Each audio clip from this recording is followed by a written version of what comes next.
뉴욕주 의사당 폭파 계획을 했던 여성이 체포됐습니다. 수사당국은 이 여성이 이슬람 극단주의 조직 IS 추종자라고 밝혔습니다. 어제 오후부터 내리기 시작한 빗줄기가 강해지면서 뉴욕과 뉴저지 일부 지역이 침수되는 피해가 발생했습니다. 롱아일랜드 해안 지역엔 토네이도가 발생해 시설 다수가 파손되기도 했습니다. 시민권 신청 비용이 크게 오를 전망입니다. 특히 저소득층의 면제 할인 혜택까지 없애는 방안이 추진되고 있어 시니어들의 부담이 커질 것으로 예상됩니다. 뉴저지주에서 차량국 오류로 비시민권자 5천여 명이 유권자로 등록된 사태가 이들을 유권자 명부에서 삭제하는 조치로 일단락되는 모양새입니다.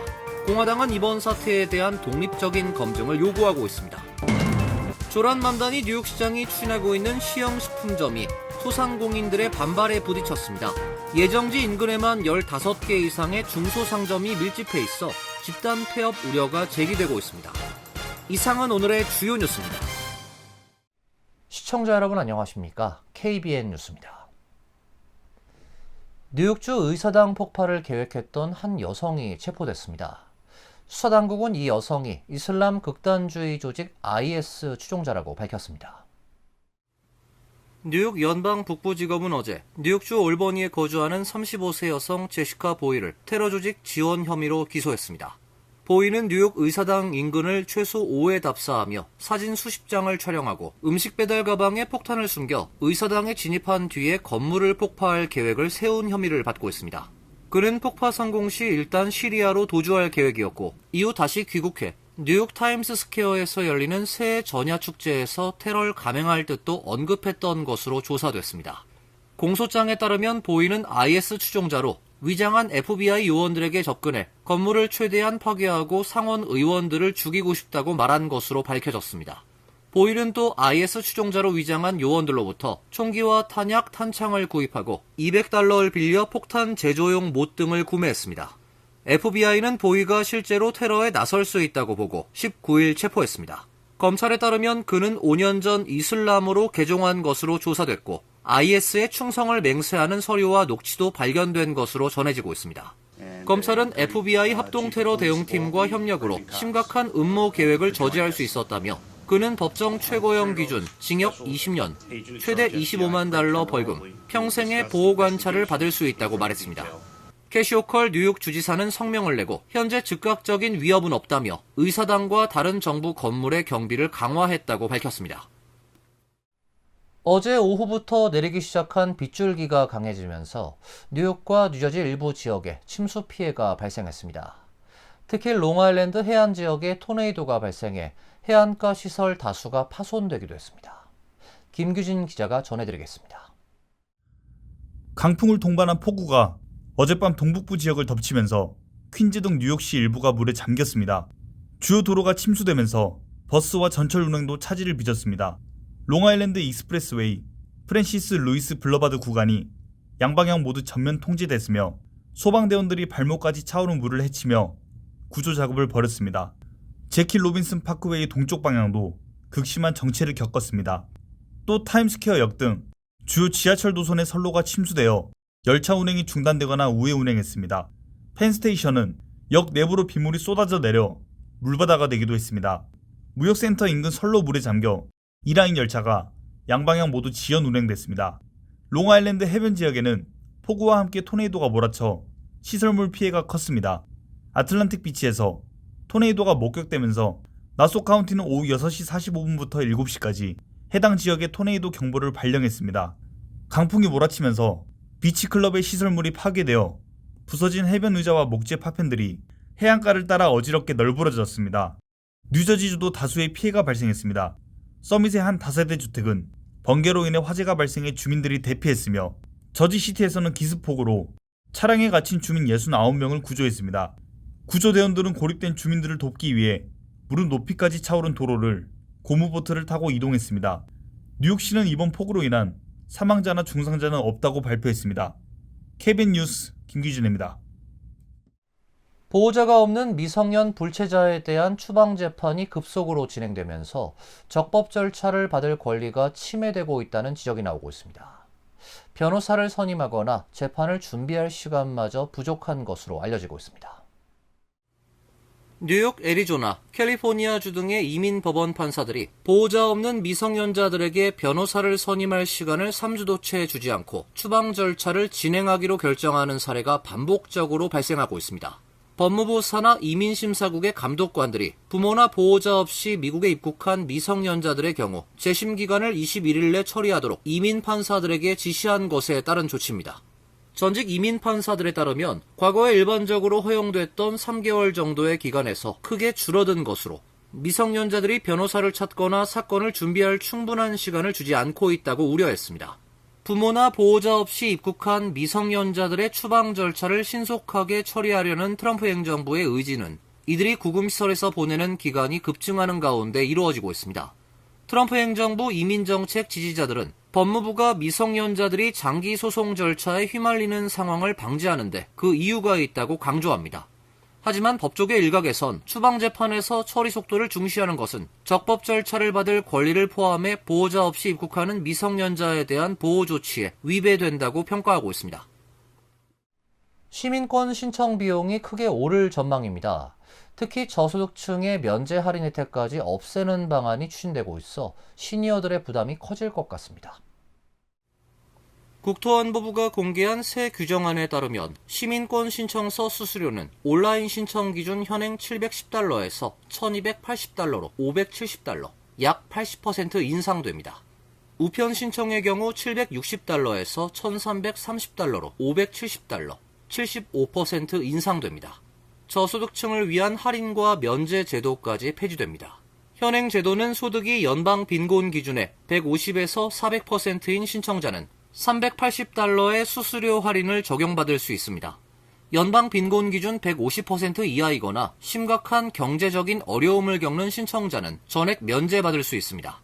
하지만 새 규정이 그대로 확정되면 지금까지 수수료를 한 푼도 내지 않았던 저소득층도 온라인 신청 기준 $1280를 내야 해 기존 $380에서 $900를 추가로 부담해야 합니다.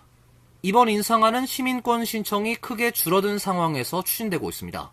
전미정책재단이 이민서비스국 자료를 분석한 결과 올해 1에서 5월 N400 신청은 월 평균 약 47,500건으로 집계됐습니다. 2024년 같은 기간 월 평균 약 89,350건보다 47% 줄었습니다. 수수료까지 크게 오르고 저소득층 지원마저 사라지면 시민권 신청 감소세가 더욱 가파라질 수 있다는 지적입니다.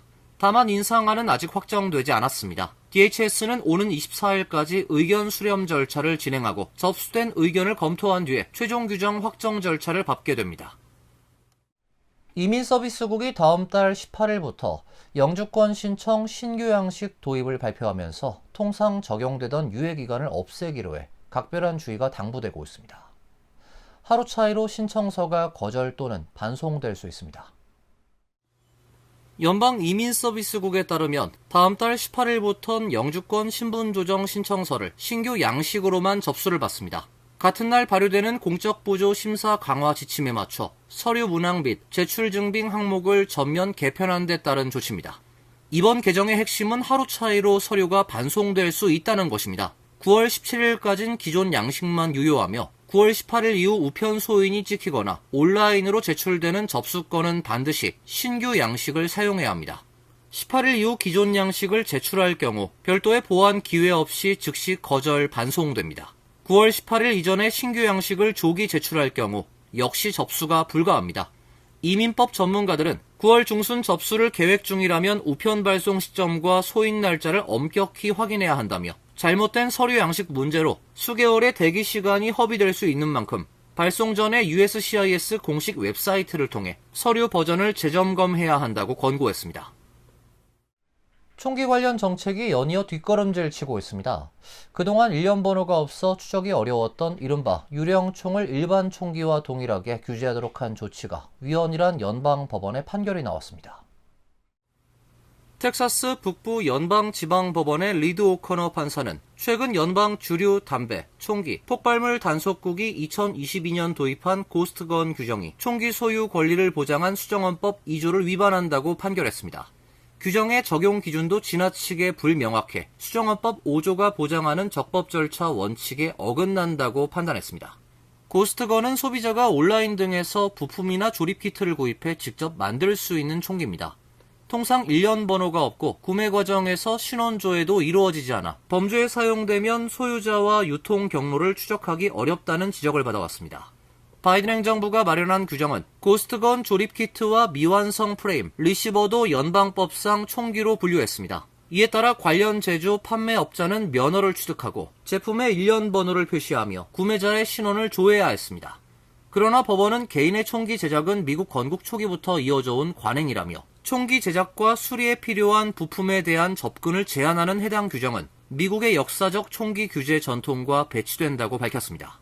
법원은 제조업체와 총기 권리 단체 회원들에게 일부 제품과 관련한 규정을 집행하지 못하도록 했습니다. 이번 판결은 연방 대법원이 지난해 같은 규정을 7대2로 인정한 뒤에 나왔습니다.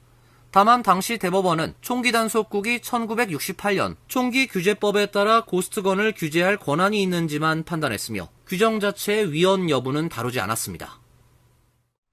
뉴저지주에서 차량국 오류 때문에 비시민권자 5천여 명이 유권자로 등록된 사태가 이들을 유권자 명부에서 삭제하는 조치로 일단락되는 모양새입니다.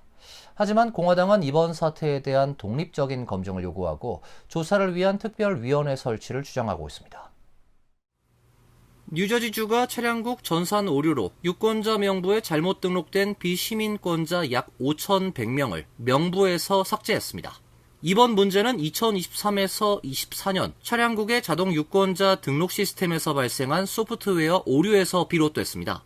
운전면허증이나 주 정부 발급 신분증을 신청하면서 자신이 시민권자가 아니라고 표시한 일부 주민의 정보가 선거관리 시스템으로 잘못 분류되면서 유권자로 등록된 것입니다. 주 정부는 지난달 전산 오류 때문에 최대 6,600명의 비시민권자가 잘못 등록됐으며 이 가운데 약 400명이 각종 선거에서 실제로 투표한 것으로 추정된다고 발표했습니다. 이후 정밀조사 결과 투표를 했던 것으로 파악된 인원은 약 340명으로 줄었습니다. 현재까지 비시민권자로 확인된 약 5,100명의 유권자 등록은 취소됐습니다. 나머지 약 1,410명은 등록 상태가 거부로 변경돼 각 카운티 선관 당국의 추가 심사를 받게 됩니다. 이들 중에는 유권자 등록 이후 시민권을 취득했거나 시민권 보유 여부를 추가로 확인해야 하는 사람도 포함됐을 가능성이 있습니다. 이들은 심사가 끝날 때까진 선거에 참여할 수가 없습니다. 주 선거관리국은 최근 주 전역의 유권자 등록 시스템을 일시적으로 중단하고 기존 자료를 복사 보존한 뒤에 문제가 된 등록 기록을 수정했습니다. 주 정부가 고용한 법률회사 CSG의 원인 조사도 계속되고 있습니다. 공화당은 이번 사태에 대한 독립적인 검증을 요구하고 있습니다. 일부 의원은 조사가 끝날 때까지 차량국의 자동 유권자 등록을 중단하고 소환권을 가진 초당적 특별위원회를 설치해야 한다고 주장하고 있습니다. 주 정부는 현재까지 잘못 등록된 비시민권자의 투표가 특정 선거 결과를 바꿨다는 증거는 발견되지 않았다고 밝혔습니다. 조란맘단이 뉴욕시장이 추진하고 있는 시형식품점이 소상공인들의 반발을 사고 있는 가운데 소상공인 단체가 법적 대응에 나설 것 같습니다. 예정지 인근에만 15개 이상의 중소상점이 밀집해 있어 집단 폐업 우려가 제기되고 있습니다. 뉴욕 포스트에 따르면 다문화 소상공인 연합체인 다문화 비즈니스 코알리션은 이르면 이번 주 뉴욕시를 상대로 연방법원 및 주법원에 동시 소송을 제기할 방침입니다. 소상공인들은 연방법원엔 반독점법 위반을, 주법원엔 영업방해 및 차별적 행정조치를 사유로 소장을 제출할 예정입니다. 조란맘단이 뉴욕시장이 추진하고 있는 시형 식료품점 프로젝트는 시장 교란을 넘어 소상공인들의 생존권을 위협하는 행정남용이라고 강력하게 비판하고 있습니다. 원고 측은 시형 식료품점이 정부 소유 부지에 들어서 임대료와 재산세를 일절 납부하지 않는 데다 시정부 예산 지원을 바탕으로 파격적인 할인 판매를 하는 것은 명백한 약탈적 가격 정책이자 불공정 경쟁이라고 지적했습니다. 마진율 1에서 3% 정도로 연명을 하고 있는 소규모 보데가와 식료품점들이 벼랑 끝으로 몰릴 수밖에 없다는 항변입니다. 실제로 첫 시형 식료품점이 들어설 예정지인 맨해튼 이스트할렘 라마르케타 부지 인근 5블록 이내에만 15개 이상의 중소상점이 밀집해 있어 집단 폐업 우려마저 제기되고 있습니다. 단체는 뉴욕시에 협상 요청 서한을 전달하고 면담을 요구했으나 시 정부가 답변 없이 입찰 제안서 공모를 강행했다고 밝혔습니다. 이어서 간추린 소식입니다. 알래스카주 앵커리지에서 출발한 세스나 441 전세기가 어제 낮 12시 15분께 케이프 뉴앤햄 공항 인근에 추락했습니다. 사고 전세기에는 조종사 2명과 승객 6명이 타고 있었고 탑승자 전원 사망한 것으로 파악됐습니다. 국가교통안전위원회는 앵커리지에서 이륙한 전세기가 케이프 뉴앤햄 공항으로 접근하던 도중에 추락한 것으로 보인다 말했습니다. 사고 비행기는 앵커리지에 본사를 둔 전세기 운영업체 시큐리티 항공이 계약을 체결한 민간 계약 항공기로 알려지고 있습니다.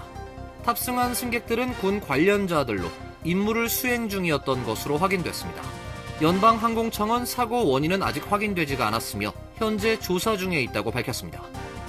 뉴욕시 보건국은 올해 뉴욕시에서 처음으로 웨스트나일 바이러스 인체 감염 사례가 발생했다고 발표했습니다. 보건당국에 따르면 해당 시민은 시내 안팎에서 야외 활동을 한 뒤에 감염된 것으로 파악됐고 확진자의 연령과 건강 상태는 아직 공개하지 않았습니다. 보건국은 지난 6월 중순 이후 5개 보로 모두에서 웨스트나일 바이러스가 검출됐으며 1000건이 넘는 표본에서 양성 판정이 나왔다고 밝혔습니다. 작년보다 거의 2배에 달하는 수준입니다. 보건당국은 예방을 위해 모기 기피제 사용, 외출 시 긴 소매옷과 긴 바지 착용, 웨스트나일 바이러스 모기가 가장 활발하게 활동하는 새벽과 일몰 무렵의 야외 활동 자제 등을 권고하고 있습니다. 뉴욕주 감사원이 어제 발표한 보고서에서 메트로폴리탄 교통공사가 2040년까지 전면 친환경 버스로 전환하겠다는 목표 달성이 어렵다고 분석했습니다. 감사원은 그중 가장 큰 문제점으로 친환경 버스 공급 부족과 이미 운행 중인 차량의 신뢰성 문제를 꼽았습니다. MTA의 계획은 2040년까지 기존 버스를 1대1로 교체해 모든 버스를 친환경 무공해 차량으로 전환하는 것을 목표로 하고 있습니다. 하지만 감사 결과에서는 MTA가 2024년 1단계 말까지 확보하려던 친환경 버스 560대 목표를 달성하지 못했고 2단계 친환경 버스 주문량도 당초 1000대에서 500대로 줄였다고 지적했습니다. 친환경 버스 생산 과정에서 상당한 적체가 드러났습니다. 성능 문제까지 지적됐습니다. 잦은 고장과 한 번 충전으로 주행 가능한 거리도 짧아 운행에 어려움이 있는 것으로 확인됐습니다. 캐시 호컬 뉴욕 주지사는 주 경찰과 카운티 셰리프국, 지역 경찰이 8월 19일부터 노동절인 9월 7일까지 순찰과 검문소 운영을 확대한다고 밝혔습니다. 경찰은 음주 약물 운전을 비롯해 과속, 운전 중 휴대전화 사용 등 부주의 난폭 운전을 중점적으로 단속할 예정에 있습니다. 일반 순찰차뿐 아니라 암행 차량으로 불리는 비표시 교통단속 차량까지 투입됩니다. 지난해 같은 단속 기간 뉴욕주 전역에선 총 13만 1245건의 교통 위반 티켓이 발부됐습니다. 이 가운데 과속 티켓은 24,905건이었으며 음주 약물 운전 혐의로 4,125명이 체포됐습니다. 주 정부는 또 갓길에 정차한 차량을 발견하면 속도를 줄이고 차선을 변경할 수 있을 경우 정차 차량과 거리를 두고 지나가야 한다는 무브 오버법도 반드시 준수해야 한다고 강조했습니다. 환율과 증권 소식입니다.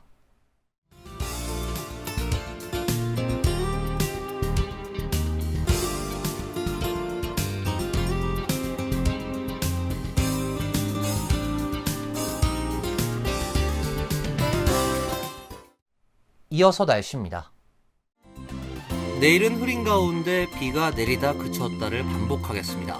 낮 최고 기온 75도, 섭씨 24도, 밤 최저 기온 67도, 섭씨 20도로 예상됩니다. 일요일은 구름이 많고 한두 차례 소나기가 내리겠습니다. 월요일은 맑은 날씨가 예상되고 있습니다. 이상으로 KBN 뉴스를 마칩니다. KBN과 함께 즐거운 시간 되시길 바랍니다.